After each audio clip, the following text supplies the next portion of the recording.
उपमुख्यमंत्री अजित पवार यांच्या बालेकिल्ल्यामध्ये भाजपचं कमळ फुललंय। पुणे ग्रामीण निवडणूक प्रमुख आमदार महेश लांडगे यांनी अजित पवारांना दणका दिलाय। आळंदी नगर परिषदेमध्ये 21 पैकी 15 जागांवर भाजपनं वर्चस्व गाजवलेलं आहे, तर नगराध्यक्षपदी प्रशांत कुऱ्हाडे विजयी झाले।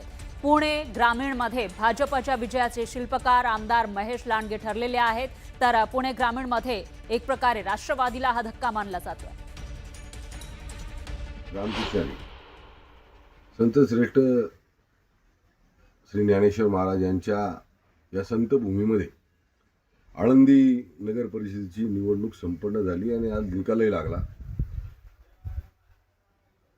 तमाम आळंदीतले सर्व नागरिकांनी, सर्व माता भगिनींनी, सर्व ज्येष्ठ नागरिकांनी, माझ्या सर्व सहकाऱ्यांनी, भारतीय जनता पार्टीच्या सर्व कार्यकर्त्यांनी, विशेषतः माझ्या सर्व वैष्णव विचार असणारे सर्व वारकरी आणि ते सर्व गुरूंनी आशीर्वाद दिला आणि पुन्हा एकदा आळंदी नगर परिषदेवर भारतीय जनता पार्टीचा झेंडा रोवला गेला।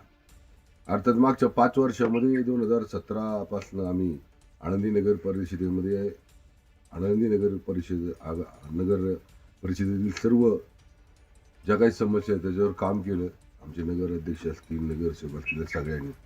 आणि त्यामुळं पुन्हा एकदा आमचे नेते, देशाचे पंतप्रधान आदरणीय नरेंद्रभाई मोदी, त्याचबरोबर या महाराष्ट्राचे लाडके मुख्यमंत्री आमचे आदरणीय देवाभाऊ, आमचे प्रदेशाध्यक्ष आदरणीय रविदादा, त्याचबरोबर आमच्या पुणे जिल्ह्याचे अध्यक्ष आदरणीय प्रदीपदादा कंद, या सगळ्यांनी जो विश्वास माझ्याबरोबर इथल्या सर्व भारतीय जनता पार्टीच्या कार्यकर्त्यांवर दाखवला आणि या निवडणुकीची पूर्ण जबाबदारी आमच्याकडे दिली।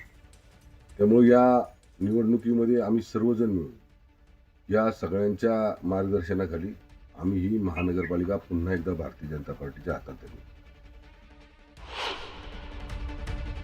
तर निकाल हा जवळपास स्पष्ट झाला आहे। त्यानंतर आता कुणाला धक्का बसला, कोणी धक्का दिला आणि त्यानंतरच्या या प्रतिक्रिया समोर येताना दिसतायत। याचे प्रत्येक अपडेट आपण न्यूज 18 लोकमतच्या माध्यमातून घेत राहणार आहोत। मात्र त्याआधी थांबूयात एका छोट्याशा ब्रेकसाठी।